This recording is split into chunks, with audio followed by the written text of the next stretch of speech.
Western Australia. Western Australia is, according to Augusto Zimmermann and others, on the verge of becoming a police state. Academic Augusto Zimmermann has an article he's written putting forward a dire warning around the newly rebranded emergency powers.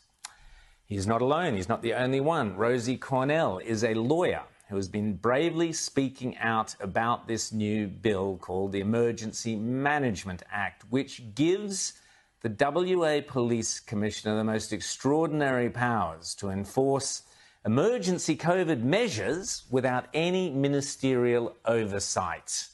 I thought the pandemic was over, but not in WA. Rosie joins me now. Rosie, great to see you.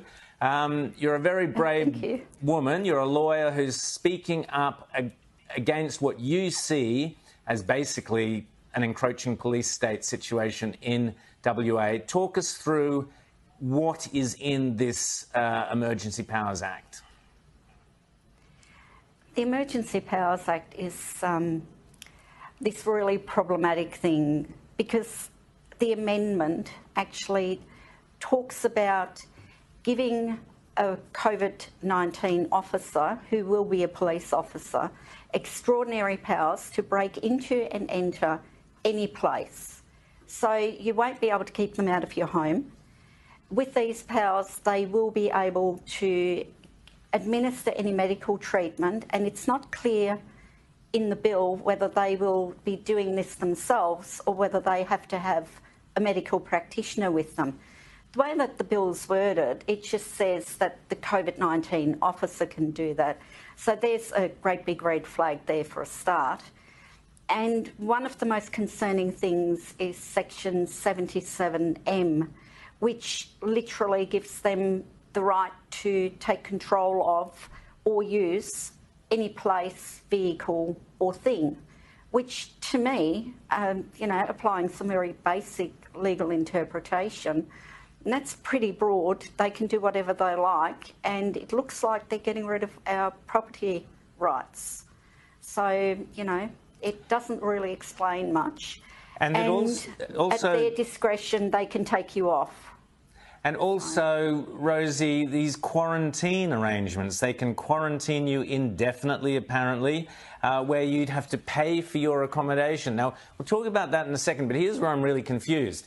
In the rest of Australia, more or less, the pandemic is over.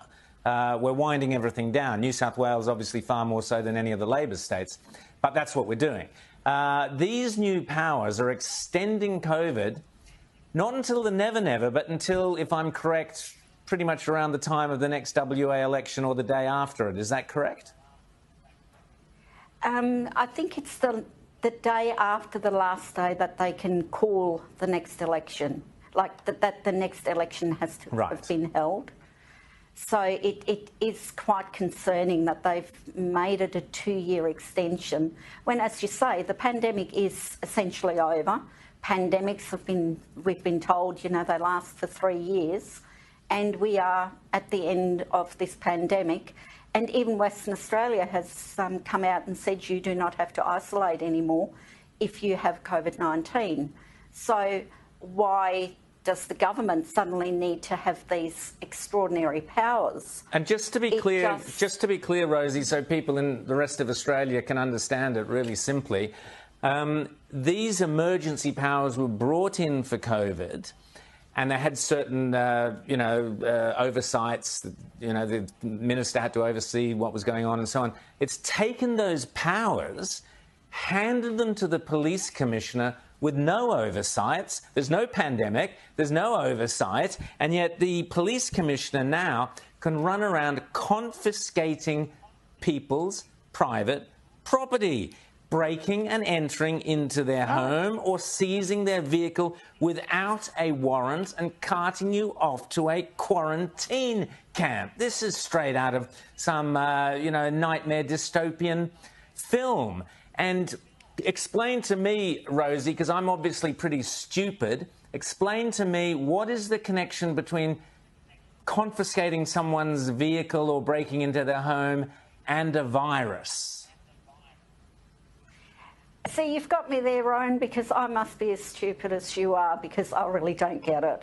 I simply, you know, I'm asking, show me the science. Show me how confiscating my car is going to protect anybody from the virus. It just, the science seems a little bit dodgy to me.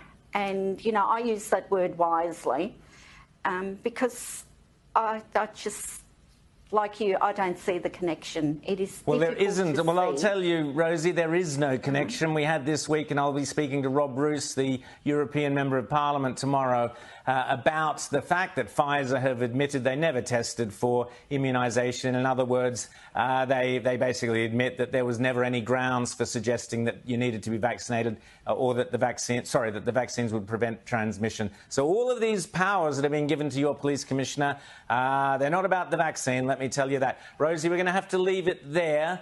You're an incredibly brave woman, and a lot of WA people must get behind Rosie Cornell.